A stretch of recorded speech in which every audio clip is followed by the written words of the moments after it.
Earth is home to many creatures. Some may even consider a few of them monsters. But what of those more elusive and hidden creatures? The ones we just can't seem to find. Welcome to Monday Morning Monsters. Cryptozoologist and paranormal researcher Barnaby Jones talks about the unknown, mythical, undiscovered, and unidentified creatures from around the world, and the people who have seen them, look for them, and research them. Hear from witnesses about their encounters, as well as renowned names in the field about their work and research. Barnaby is the founder and lead investigator for Cryptids, Anomalies, and the Paranormal Society based in Wisconsin. CAPS travels across Wisconsin and beyond looking for connections between different phenomena and how they can all be connected. Now, your host of Monday Morning Monsters, Barnaby Jones.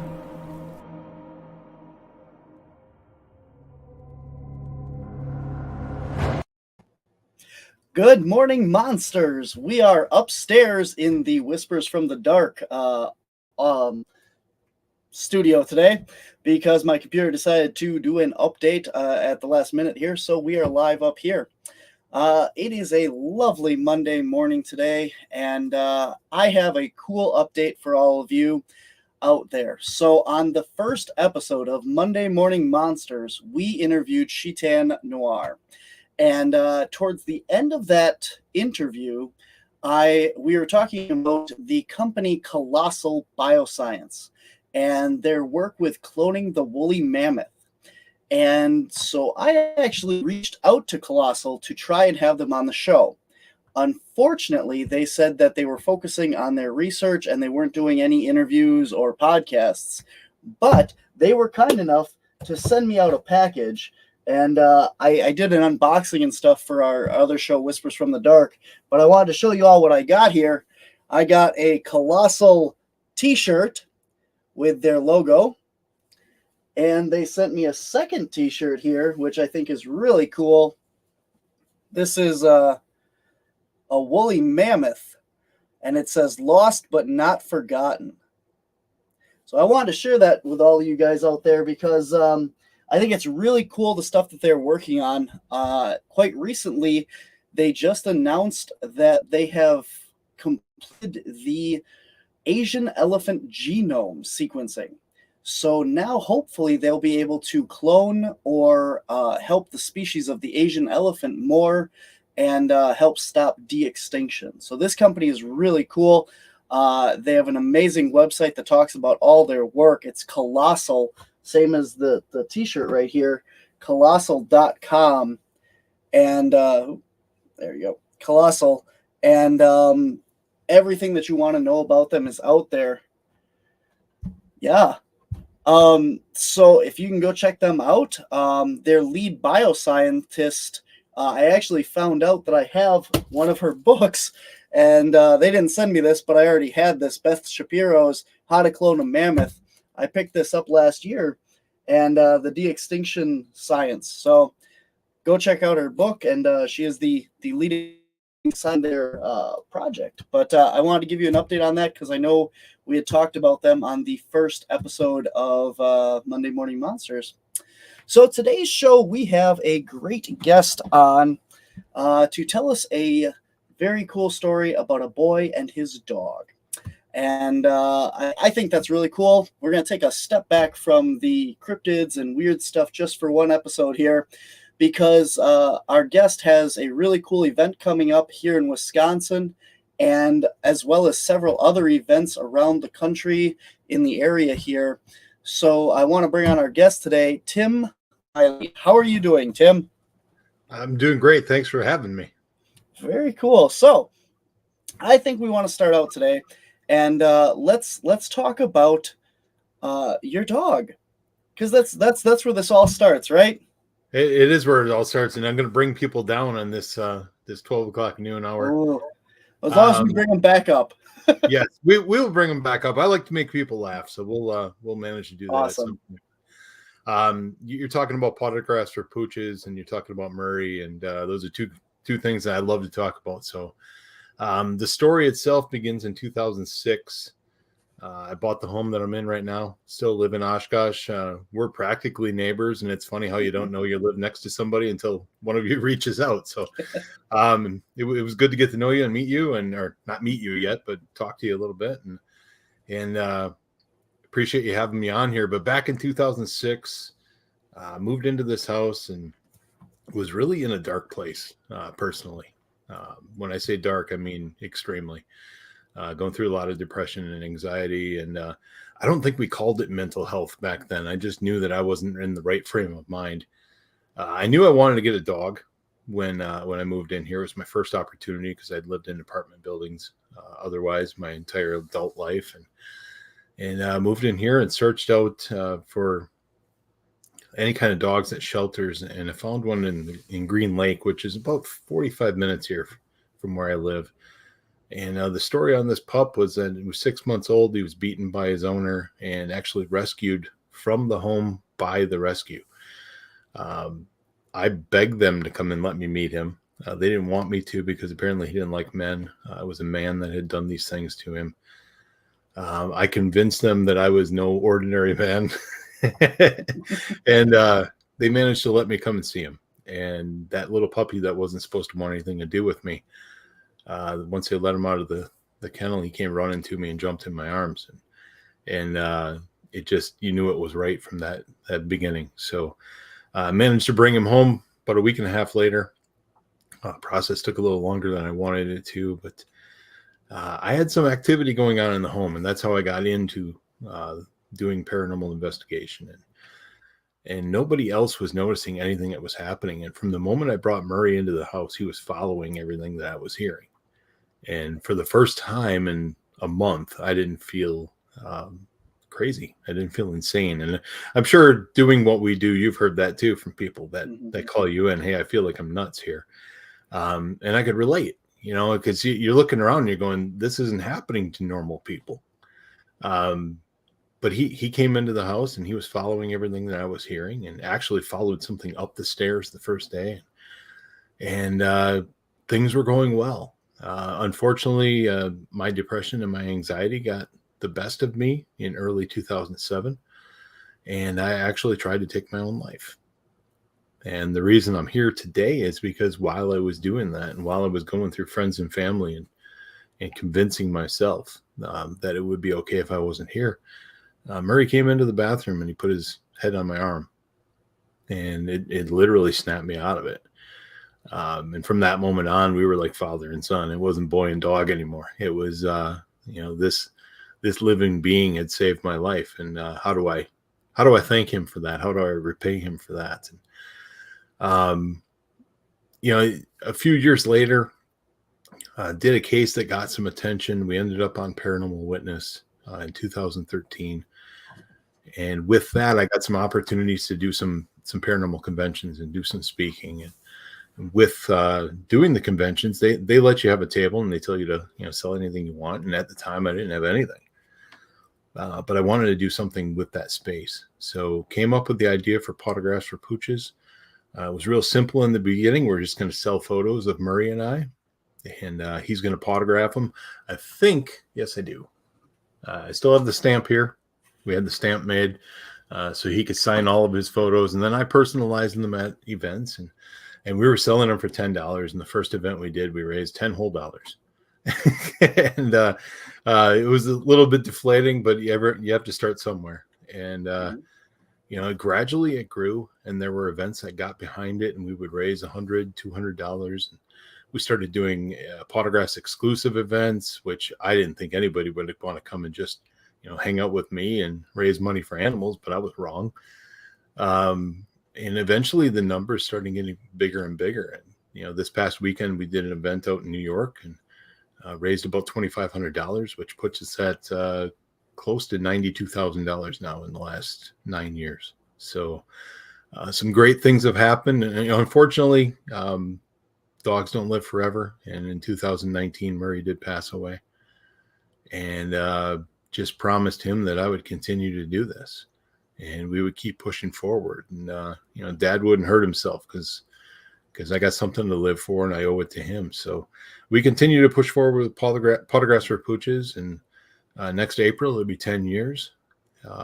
Kind of feel like I found a purpose, between the paranormal and between Pawtographs, and just trying to do some good in a world that sometimes doesn't seem like it wants to. Mm. Well, I appreciate you sharing your story there. That's amazing. Like, I've had some problems myself, and I can definitely see where you're coming from there. So I appreciate it, and I'm glad that you're still with us today. Thank you. That story, it doesn't get easier to tell. It really does make you quite vulnerable. But people need to understand why Pawtographs. Otherwise, it's just, hey, this guy's got pictures of his dogs. But we do. We go around the country. We raise money for animal shelters around the country. Got a chance to go to Hinsdale, New York this past weekend. Went to the Hinsdale house. Absolutely loved that house, and can't thank Dan Class enough for letting us do an event here and helping us raise money for the Silver Lining Pit Bull Rescue out in New York. Those dogs get a very bad rep. I know some personally that are very sweet, nice dogs, and unfortunately, people always say that they're so mean and vicious, and they're really not. I don't think any dog is. It's just the life that they've been brought up in, or any dog or any animal in general is going to be mean to somebody that it doesn't know. It's protecting its owner and its family and stuff. So yeah, every one of my dogs, I mean, going back to Murray, Molly, who I lost last year, and then I've got Ray and Daisy now, and all four of them have been half pit. So there's a pattern there. And Murray was the most gentle dog in the world. Had every right in the world to not like people because of what had happened to him as a puppy, but he was the greatest ambassador for Pawtographs for Pooches. And anytime I got to take him to an event, he was just it was all about him, and I was eager to play second fiddle and enjoy watching him have his moment. Awesome. So let's talk about your event coming up here. I think this is your next event, right? You don't have anything before this one? I'm going to be at Michigan Paracon, but this is my next paranormal Pawtographs event that we're running. It's in Ripon, Wisconsin at the Plaza Bowl. And if you're thinking, oh no, it's a bowling alley. Yes, it's a bowling alley, but with a banquet area. And then all the vending is going to be out, in the bar bowling alley area. So there's going to be plenty of room for everybody. We kind of went big this year. One of my very good friends, Dustin Perry, is kind of a mainstay of Pawtographs for Pooches. And he was instrumental in getting Shane Pittman and Chris Williams on board for this event. So we're bringing in three pretty big names from paranormal television. Then myself and Dana Stricker and Mary Marshall, and I can't remember how to pronounce Jay's last name, so I'm sorry, Jay. But Chochin. That's it. Yeah. Yep. So Jay probably understands just like I understand. Miley's not the easiest name. And then some other folks too, Jenny Melton, Justin Libbigs. I know there's people I'm missing. If I don't have the poster in front of me, it all turns to mush. But last year we did an event there. It was very well received. We actually sold it out last year because we kept the attendance a little bit lower because we were about a year and a half from the COVID thing, and we didn't want people to be uncomfortable with massive amounts of people. But we've added double the space this year, so we're going to add double the people. So the goal is to sell it out again and raise as much money as we can for Second Chance Animal Shelter out of Ripon. And good people, we've been working with them for a while. It's nice to develop those relationships with specific shelters that you can keep helping. Very cool. Yeah, so I wanted to mention too, Dustin will be on my other podcast, Whispers from the Dark, in a couple weeks on September 5th. We did actually get a hold of him, and he's talking about the event too, and super nice guy.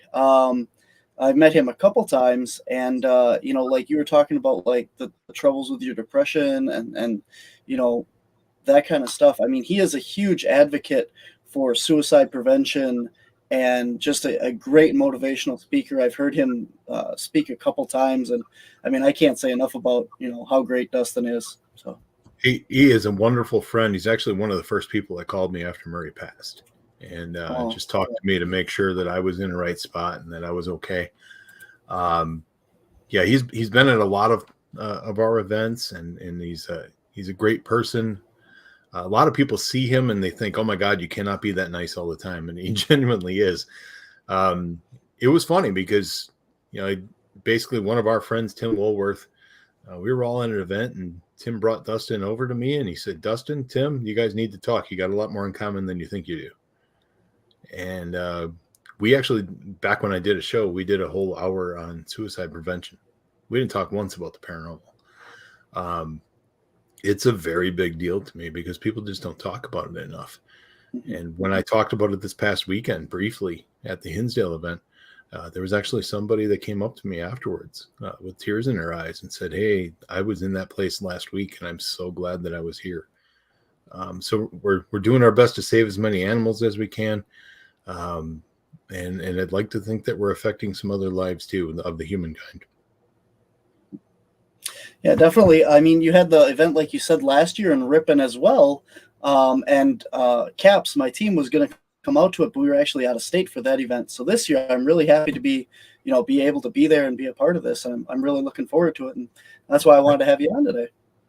Well, thank you. I'm excited about it too. The event itself is going to be amazing. And then afterwards, we got this big bowling tournament. And you don't have to bowl. You can just come and laugh at the rest of us. It's going to be a celebration because there's a real good chance that we are going to go over $100,000 in total money raised over the last 9.5 years. And I've warned some of my friends, if we surpass $100,000, Tim is going to celebrate and he's going to be hugging everybody. And it's just going to be a very emotional weekend.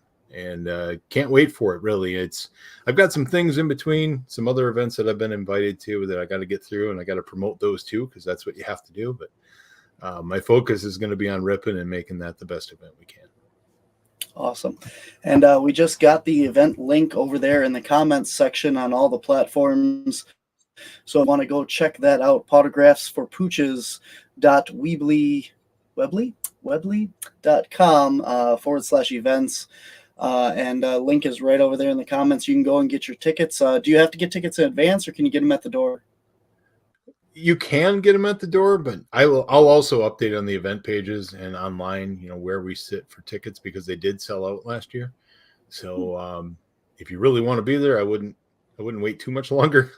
Actually, when we're done with this, I'm headed to Ripon today to bust out about 25 posters and put them up around town. So hopefully the tickets will really start moving, and we can just enjoy the fact that we're all going to get together and raise a bunch of money. And you and I have both been at paranormal events, and you know what you're going into. But Pawtographs events are different in that everybody has the same goal that weekend. Even the speakers are coming up to me throughout the day and going, "Okay, what number are we at? How can I help? How can we get?" And it's a beautiful thing, and this Ripon event is special because it's it's not too far from home. Definitely. So I don't know if we touched on this. What is the date of this, and what is it for? Yeah, we should probably tell people what day. It's coming up. Go look it up. Yeah, just whenever you want to show up at Plausible. September 17th is the date, so you got about 2 months, and actually it might be. It's just under 2 months. It's the 18th today. So 2 months from today, it starts at 9 a.m. There will be speakers up until 7 p.m. that night, and then the bowling and everything starts at about 8. But yeah, if you're interested in going, if you're interested in being a vendor, send me a message. Let me know. We can always fit more in, and just be prepared for a very emotional day. There's going to be a lot of laughs. There's going to be a lot of there's always a lot of tears at a Pawtographs event, because inevitably when I tell that story, I got about half the people in the crowd grabbing their Kleenex. And I certainly understand, because most of the time when I'm up in front of a crowd, I'm also fighting back the tears because the event itself means so much to me. I mentioned this 2 days ago when I was in Hinsdale. These events aren't about me. this is about Murray's legacy. That's why all the Pawtographs shirts you'll see hashtag Murray's legacy. It's still about him. I'm just the human that gets to tell the story, and a beautiful story it is. But at the end of the day, this is his thing, and I'm just the mouthpiece, and we push forward and we do it all for him. And there's a lot of people that have gotten behind this in the paranormal field. Done events at Ashmore Estates. I can't do a show without giving some credit to Rob and Terry with Ashmore Estates, because he gave us that building for free too, and said, let's come down here and raise as much money as we can for the dogs. So, just an amazing amount of people behind me with this. There's no way I would ever be able to do this on my own. There are way too many people to give credit to. We would run out of time, but just know that everybody that does help, I certainly do appreciate it. And I love all those people for what they do for me. Definitely. Yep. We are nothing without those that support us. Yeah. So again, what this specific event, each one of your events, the money goes to different, like local charity or local, animal shelters and stuff. And this one, what does this one benefit? This one benefits Second Chance North Animal Shelter. They are in partner with Second Chance Animal Shelter out of Alabama. They go down and they bring up dogs to save them from kill shelters, bring them up to Wisconsin, foster them, find them homes. I worked with this crew probably the last 4 years now. They worked for another rescue a while back, which was instrumental in bringing me Ray. And if anybody's friends with me on the Facebook app and have seen anything in social media, Ray is she's not so much a puppy anymore. She's almost 3. But after Murray passed, these people reached out to me and they said, hey, we're bringing up this litter of Pipple lab mix. And there's 8 in the litter. And here's the pictures. You pick one. And I basically got to pick another Murray, because that's what Murray was. And I chose the little female that looked just like him. The facial markings and everything are the same. So I got a little clone running around, but she doesn't behave quite as well as Murray did. So we're still working on that. She's a little nuts sometimes, but she's a sweetheart. And she actually made an appearance last year at the Ripon event. And I was a little bit worried about it because she's got a lot of energy. And as soon as it was time, it was like she knew. She just walked to the center of the room and sat down and just took it all in. And then I looked at my mom afterwards. I'm like, you better get her out of here now, because this sweetness is going to wear off. Cool. All right. Well, I think we're going to go ahead and take a quick break here. And then when we come back from the break, I want to talk to you. I mean, like, you do all these events and stuff at all these haunted locations. Have you done paranormal as well? I'm sorry, I didn't hear you. You cut out there. Oh, I'm sorry. You do all these different like locations and stuff, these investigations with Dustin and other, paranormal stuff. Do you do paranormal on your own, right? You're part of a team, aren't you? Yeah, I founded Fox City's paranormal team. It'll be 15 years ago in January. So yeah, I don't get to talk about the paranormal very often anymore. So I'm excited about this. Definitely. All right. So when we come back from our break here, we're going to get into some of your investigations and some of the stuff that you've captured and seen, and we'll take a quick break, and when we come back, we'll get into that.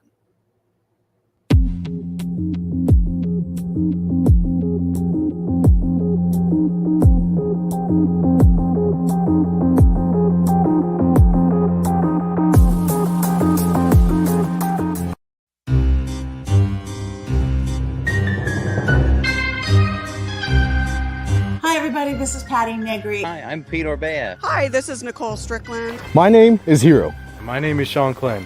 Hey everybody, Cleet Keith here, author of Ghost of Greystone Beverly Hills. I'm excited to invite you to the OC Paracon, which is going to be the first week in October. Now that's just some of the people you're going to meet at Orange County Paracon. That would be Anaheim's first ever paranormal conference. I'm Henry, the organizer and also the host of Paranormal Perception, inviting you to meet those people that you just saw. You'll meet everybody, including some guests, some people that we haven't even announced on the website. It's going to be a surprise. Everything, info, tickets available on that website, ocparacon.com. Hope to see you to kick off our favorite time of the year in Anaheim at OC Paracon. Take us with you on the go and download the new WLTK DB mobile app. Search the App Store and Google Play under WLTK DB Talk Radio. Download free today. The unexplained. It's all around us and usually supplies more questions than answers. You need answers. You need Cross Country Paranormal. Founded by Benjamin Young, CCP seeks to train, educate, and mentor anyone that has a passion for the paranormal. CCP is building a network of teams and investigations across the country, and all experience levels are welcome. Learn more about CCP on their website, ccpinvestigations.com, where you can find frequently asked questions, check out their equipment, follow their latest events, and of course, shop. Visit them now at ccpinvestigations.com. That's ccpinvestigations.com. Cross Country Paranormal. All are welcome. All are family.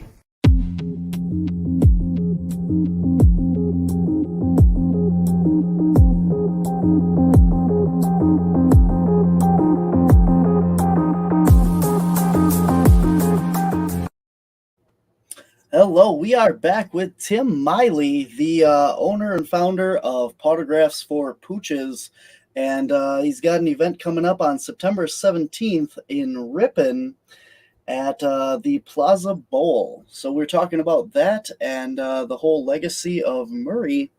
And so you're talking about right when we started here that your house had some activity in it, right? So why don't we start there? Is that how you got started in the paranormal, or? It is. Yeah, when I moved in here, I had a lot of things happening. I was 31 years old when I bought this house.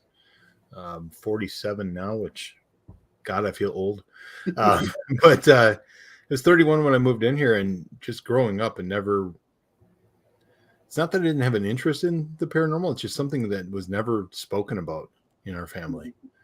I had one side of my family was very religious, and for them that meant when you die, you go to heaven or hell, and there's no need to talk about it. And I'm not anti-religion. That's not what I'm trying to say. That's just the way I was brought up.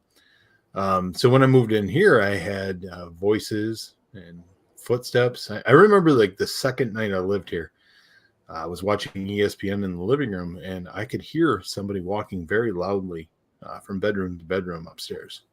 And I was the only one living here. I still hadn't got Murray at the time, so there would be no reason for anything to be happening. And I remember calling my mom and saying, "Hey, this is what's going on in my home." And she's like, "Well, go see what it is." And I'm going to refrain from telling you what I told her, but I was not prepared for it at the time. And a lot of times you fear what you don't understand. And I contacted 4 teams in Wisconsin because I stumbled across ghost hunters, and they started talking about TAPS family members, and they started talking about local teams. And I did a little bit of research on the internet. And at the time, I think it only came up with like 12 Wisconsin paranormal teams. And now if you do that, you're probably scrolling all day. But I contacted 4 of them, and they never got back to me. And first of all, it made me feel like I wasn't worth it to them. And secondly, it ended up being a blessing in disguise because it forced me to educate myself.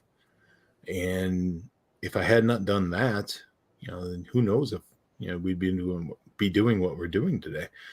I'm very thankful for everything that happened in this house and kind of forced me in a way to educate myself. And after about a year of reading as much as I could and watching some documentaries and things like that, kind of looked at one of my friends and I said, well, there's got to be other people, other families out there looking for help, and they're not getting that help.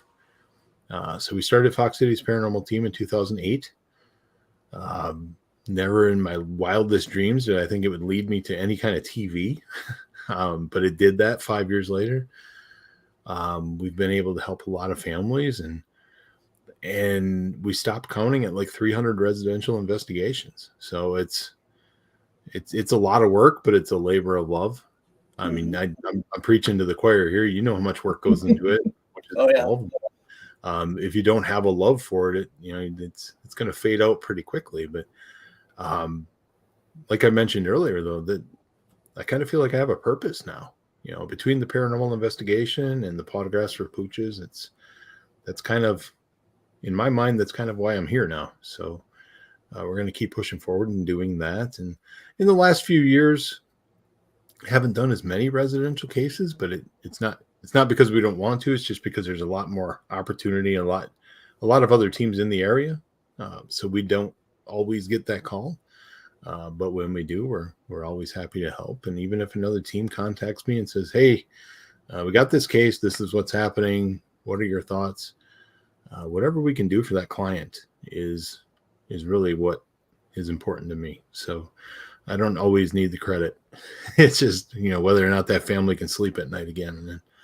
And yeah, it's been a pretty incredible, I guess, 14 and a half years doing the paranormal investigation, and learned a lot about myself.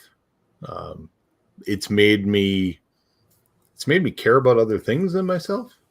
If I'm being honest, in my mid-20s, nobody would have liked me. I was a very selfish person. And I'd like to think that as I grew older and got into the paranormal, that it kind of changed who I was and my thought process. So got a lot of things to be thankful for. So, Pawtographs is successful because the paranormal field has given me that platform. So anytime I'm able to give back to the paranormal field and kind of be an advocate for the field, I love to be able to do that, because you see a bunch of stuff online about how awful the people are in the paranormal field. And it's about who you surround yourself with. I don't see that, because I don't surround myself with the people that are just hungry for drama. Mm-hmm. Just do the work, meet the people, have fun. And at the end of the day, if you can look yourself in the mirror and you think you did a good job and you think you're doing it for the right reason, then, keep doing it. There, I'm off my soapbox. Sorry. Definitely, man. That's good. I mean, I think that, like, if you're not enjoying what you do, it shows in whatever you do in life, and so I'm really glad that, that you found an outlet that, you can follow what you want and also be helping people in the same process, and animals, so that's really something to be proud of right there. I will tell you, there's a part of the paranormal that I don't enjoy. That's after a residential investigation, when I have to watch 24 hours of silent movies. That's I'm not a fan of that. You do it because you have that obligation, but oh my God, that is just awful sometimes. But yeah, I mean, it's you're looking for that 3 or 4 second clip, and not only for, hey, we got this, and hey, this is pretty amazing, but also you could take it back to the family and go, hey, I think we may have been able to get a little bit closer to what's happening here. So I try to always keep that in the back of my mind, that no matter how amazing something is and how different what we find is, at the end of the day, you still got to come up with a way to tell the family that's not going to scare them more than they are now. So my least favorite word on a residential investigation is fun, because it's not fun for that family. So it's a banned word within the team. But we try to keep that in mind, that first and foremost, we're there for the family, and once in a while you get to do something fun. Like Hinsdale House. I don't know how much fun people have at a place like that, because it's everything that it's made out to be.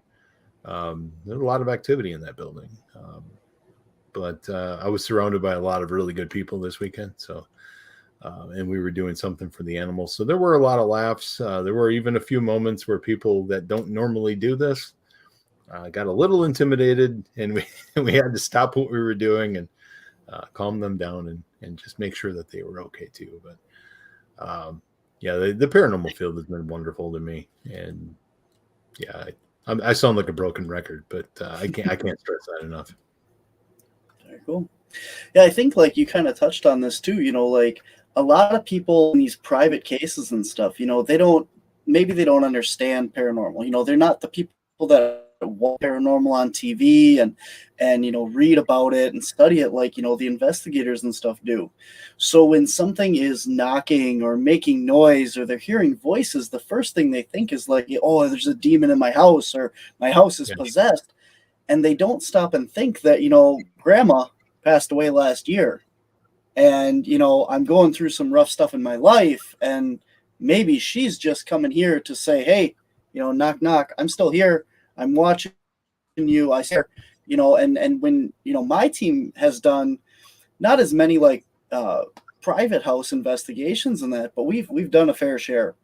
And when we go to these places, they tell us these stories and they're like, oh, grandma's picture fell off the wall and her favorite teapot started making noise on the stove and something's in our house. And we're like, well, did you ever think it was grandma?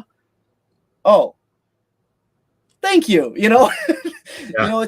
It's just where you take that step back and look at what's going on in their house from an objective standpoint and say, well, you have leaky pipes over here and you have this going on and stuff, and your grandma's just coming here and saying hi. And I think that that's the most important thing is not the investigation, not the evidence, the objective help of saying, well, did you think of this?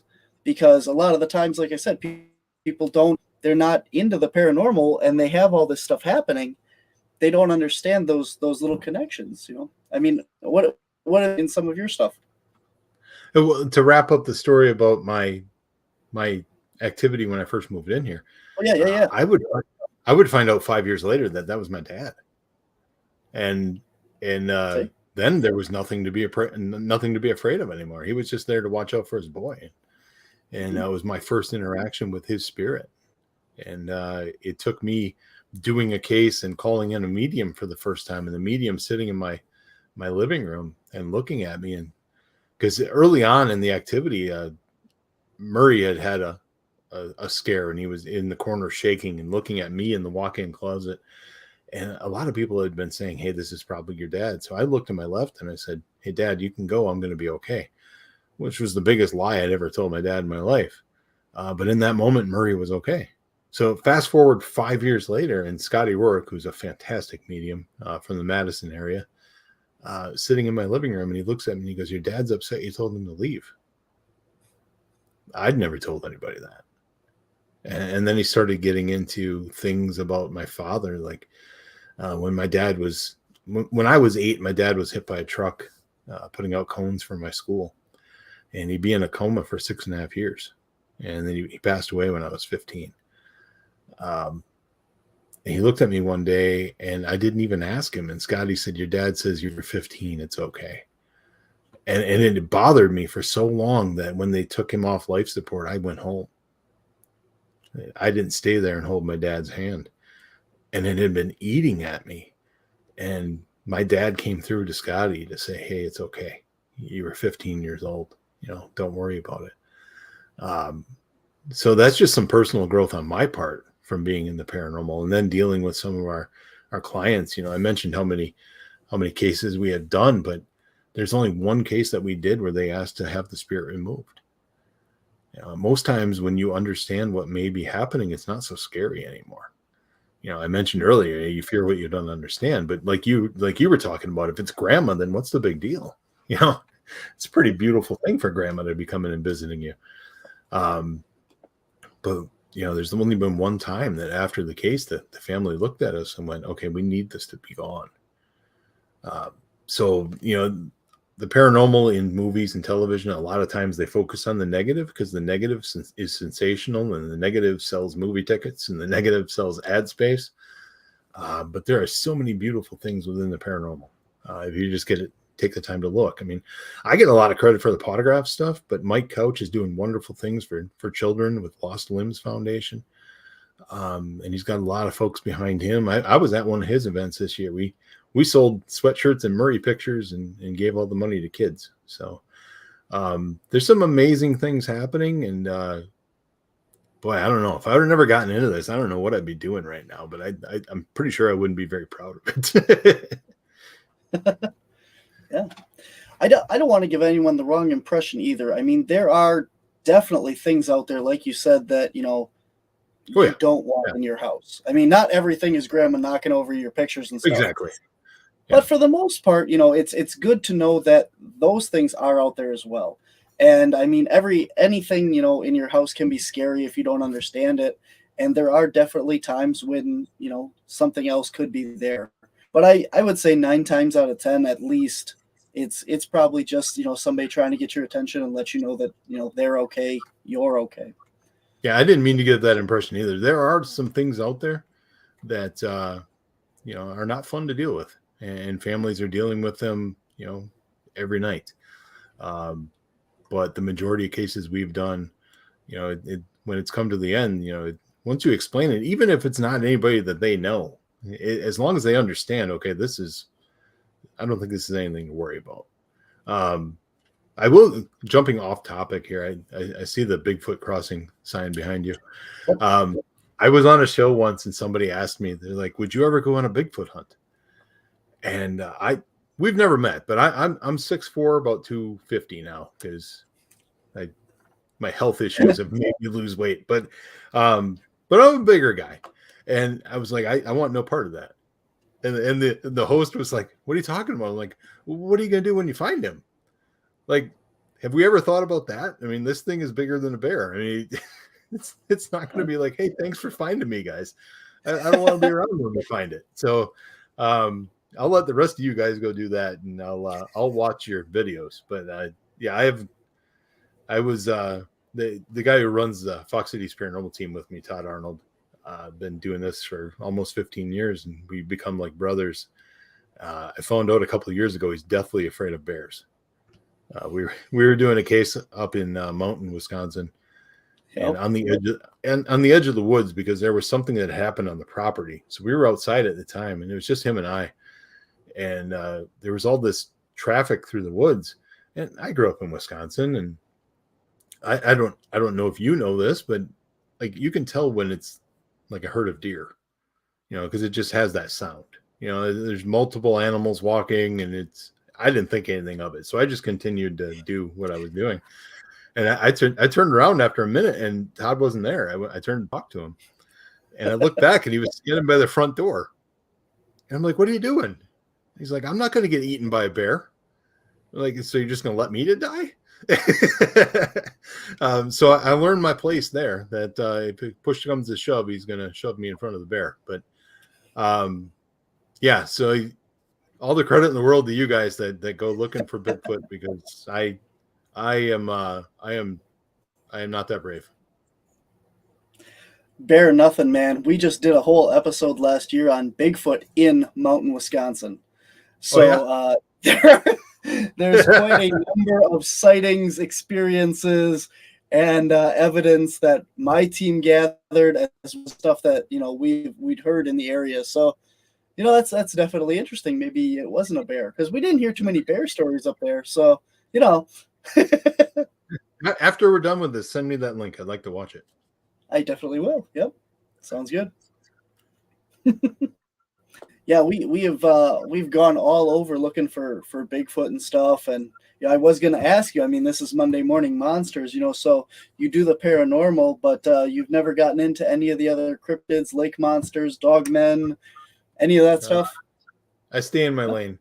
I let the rest of the folks do that. I haven't talked to Linda in a long time, but I used to be really good friends with Linda Godfrey, and she would tell me some stories. I've read a couple of her books, and I told her way back when, I'm like, and you probably know Linda and how small she is. She's probably 5'2", and she's she's looking for this stuff, and she's just giving me this look like, come on, Tim, you know. Like I just, you know, it's not that I'm not interested in it. I'm not interested in being the one that finds it. You know, if you can bring it, and, like, you know, if it's in a cage and it can't hurt me, I'll come and take a look at it. But yeah, I'm people and ghosts, I'm fine with. You start getting into other things, and I'll let other people handle that. But yeah, I'm definitely interested in the topic itself. You know, I mean, since you do this, and I'm taking over your show. I'm sorry. But I've heard a lot of times that folks have this theory that Bigfoot are they could be extraterrestrial. Where do you fall on that? So I have to always revert back to my personal experiences. So I mean, I've heard a lot of stories. I've heard a lot of theories about what Bigfoot is, things are. And until I've seen something that leads me down those paths, I'm going to always tell you this is what I've experienced. Yep. I've had stones thrown at me. I have had unexplainable things in the woods. I've been growled at by these things. I've got them on thermal imager. They are a real creature that exists and eats. So I don't think that they're necessarily a spirit or anything like that. Where they come from, though, I don't know. They could be interdimensional, they could be extraterrestrial, or they could be something natural on Earth. A lot of people think that there's these paranormal aspects to them, where they can, change forms and stuff like that. But I've never really experienced things are being seen out like eating deer or killing animals and stuff. They obviously live on our planet, for an extended amount of time, we'll say, because otherwise, why would they be eating here? It's not just like a takeout restaurant that they can grab a deer and head back into outer space, so I is my opinion that for whatever reason, they are existing on our planet, no matter what they are. But Go ahead. And I think with anything, I mean, all you can really pull from is your personal experience. Mm-hmm. So yeah, me having none, it's nice to talk to somebody that has some. So I'll go with your route, but I've heard that well, like I said, I used to do a show and I would have folks on, and that was the biggest theory when it came to Bigfoot. And like I never really wrapped my head around it, but I've never seen one either. So I've never heard one. I don't belong in the woods. I don't. So I'll watch sports, and watch. I don't really even watch the paranormal shows very much anymore. Like if my friends are on one, then maybe. But there's not a lot of hours in the day for me. Same. But yeah. So sorry we took a detour there, but it was nice to get your opinion on that. Yeah, I was going to point out, though, out Bigfooting, I mean, like, we're talking paranormal here, so I'm going to bring this in as part of that. But, the whole debate of orbs, being dust versus real and stuff, in my opinion on that is if you can see it with your own eyes, it's probably something paranormal. If it's something that shows up on a camera, it's probably just dust. With that being said, I have seen about a basketball size blue orb in the woods while Bigfooting. Wow. So first of all, we agree. I have the same opinion on orbs. I'll even give people the benefit of the doubt if it's a video and it has its own movement, its own. Yeah, pattern. I have seen some pretty convincing orb video, but yeah, if you're just like, sometimes you get videos and you try to explain to people and then they get nasty with you because you don't think it's their ghost. I had a lady send me 63 videos one night. I woke up to them in my email. And I tried telling her, she had one of them air fresheners in the living room, and a camera was focused on the back of the couch, and you could see the air freshener in the shot. And it was a motion camera. So every time the air freshener went off, it was blowing across the back of the couch, which had a blanket on it. And all of a sudden, grandma was just floating everywhere. And I tried explaining to her, I'm like, this is, you take that air freshener out of there and do some dusting, and I think your ghost goes away. I try to be nice. Sometimes you can't, because people only react to people being very blunt.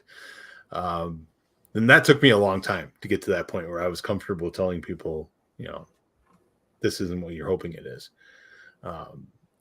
That's weird though, because I've had more problems with people that I didn't think they had activity than I have with people that do. Like if they do have activity, we can try to explain it away. If they don't, and then they get very angry that they don't have a ghost.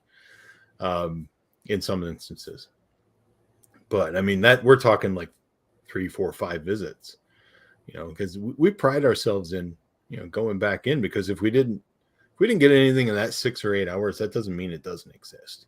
Correct. That just means it didn't happen when we were there. And you're trying to do the best you can for that family. So if it takes 3 or 4 or 5 times going back, then that's what we're going to do. But after 3 or 4 or 5 times, there's a pattern that develops. And I don't want to drive to your house anymore. So that's when we get into that. But I'm totally on board with you with the orb conversation.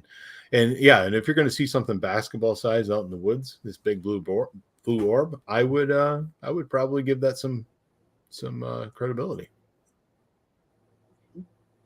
Yeah, it was really interesting because we didn't actually capture it on video, but I had a thermal imager trained in that area, and now it's not a cold spot, it's not a warm spot, but it looks like a soap bubble. Oh, okay. So you can see the outline of the circle as it moves through the camera. And I thought that was pretty interesting that, it didn't have a heat or a cold signature, but it did show up on the thermals. So, but at least you got it though, because there's been times where I've seen things on investigations, whether it be shadow people or like, I think 3 or 4 times, like regular full-bodied apparitions. And you tell yourself, well, they walk right in front of that camera, and you go back and you look at the camera and there's nothing there. And it seems to be that way all the time. And then you talk to somebody that, isn't in the field and doesn't necessarily like or understand the paranormal. And they're like, well, you say you saw that thing and it walked right in front of the camera. And then you're like, yeah, well, that just kind of happens. I haven't been able to explain that yet. It's frustrating. But it took me a couple of years to like trust myself with personal experiences, because in the beginning I'd be like, well, that was a personal experience, but I can't prove it. But then I found out that very often you can't prove it, and you just have to trust your instincts and trust your body. I think the more you do this, you open up a little bit more gradually.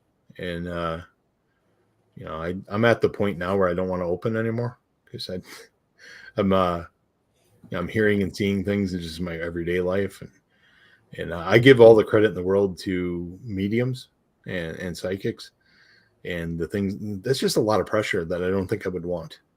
You're just seeing and hearing things all the time and telling people about their family members, and the word pressure. I mean, residential cases, that's a lot of pressure. You're dealing with a family and their livelihood. We've gone in after other groups, and they've moved out of their house because they were told that they had the D word. And then you go in and you investigate a few times, and you find what it may be, and it's not that at all. So I used to go around doing a lecture about the obligation to the client, and then I figured out it doesn't matter how you investigate, just as long as your intentions are good. Because we all end the race eventually. It's just, how did you get there? And if you have good intentions and you're trying to help that family, I'm not going to tell you how to investigate. You go in and do whatever you want. But at the end of the day, just have the family's best intentions at heart. And so I stopped doing the, hey, this is the way you got to investigate, because that just comes off a little arrogant. And you can't see it, but I actually have a big picture framed of the Hippocratic Oath on the wall back there. And Nice. That's the doctor's oath of do no harm. When you become a doctor, you take the Hippocratic Oath and stuff. And obviously I'm not a doctor by any means, but it's there because it reminds me that when we go out and we do these investigations and stuff, that we're there to help and not cause more problems and stuff. And so I thought that was really cool. But yeah, it's hanging on the wall over there. But there are times when I kind of feel like a counselor. Mhm. I'm not licensed either, but I mean, if you can relate to that, I mean, you do a fair bit of counseling when you're talking with these families, and yeah, I mean, the Hippocratic Oath is wonderful. That's perfect. There's so many things that we agree on. Why did it take us so long to get to know each other? I don't know, man. We just haven't paths haven't crossed here yet, but we will path cross in September. Actually, I probably see you. You're going to be at the Michigan Paracon. Yep. Yeah, you said that was before this, so yeah, we'll have to find each other there and have a cocktail or a water, whatever you prefer. Sounds good. And we won't be set up there as caps, but we'll be there as just coming up there to check it out and stuff. But we will be at your event in September on the 17th. Tell all about it, when, where, and why they should be there. They should be there because we're raising money for animals. And if you don't like animals, I don't know how you've made it in the 57 minutes of this show. Pawtographs for Pooches. It's Pawtographs in Wisconsin is the title of it. If you want to look for the event page on Facebook. Also, www.pawtographsforpooches.com. Go to the events tab. Check out the tickets there. See the poster. All the money goes to Second Chance Animal Rescue, the North version. And just come out and have a great time. Enjoy the paranormal. Enjoy the different speakers. Enjoy the vendors. And at the end of the day, you've had a wonderful day. And you've done some good because you've helped donate some money to the animals. And then stick around later and watch us all bowl and laugh at us. Absolutely. September 17th. I always forget the date. September 17th in Ripon, Wisconsin. So come join us. I promise that you will not regret it. Cool. And for those of you, we did have the link there for the tickets and the events in the comments section wherever you're watching this. It should be there for you to see. Anybody else, it is also on the CAPS website, wisconsincaps.com, under public events. And we've been sharing the poster and the link on our Facebook page as well, Instagram and all that. So Wisconsin Caps, you can find us there as well. So we hope to see all of you guys out there. Tickets still available. And you said you probably should get them online because there are limited tickets. Yeah, your best chance is I don't think you want to wait till the day of because we sold out about a month beforehand last time. So just to be safe, get those tickets, get your spot all set, and get ready to join us and experience a paranormal event that is different from others. Very cool. And then one more time, who's going to be there? We got Dustin Perry's going to be there, and who else? Dustin Perry, Shane Pittman, Chris Williams, myself, and Todd Arnold will be talking. Justin Livigs, Jenny Melton, Dana Stricker, Mary Marshall, and Jay. Counting on you. There you go, Bachochin. I should really figure that out before the day of. But yeah, there's some brand new names, new faces for the event, and just want to thank you for giving me the opportunity and the platform to talk about it. And can't wait to see you in a month. Definitely. We can't wait to come out. Like I said, we missed it last year. We were out of state. Definitely looking forward to it. And we're going to have a booth there as well. Correct? Yes. It'd be fantastic. Cool. We will have our merchandise, t-shirts and stuff out there. And you can come out and see Cryptids, Anomalies, and the Paranormal Society.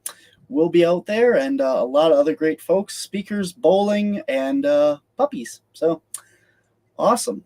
So thank you, Tim, for coming on today. I really appreciate it. And thank you for sharing your story. And personally, I'm glad that you're still with us today, and I appreciate all the hard work that you're doing, and helping animals and people. That's what's important, man. So thank you. I really appreciate the kind words, and again, so happy that our paths eventually crossed, and can't wait to meet you. You too, man.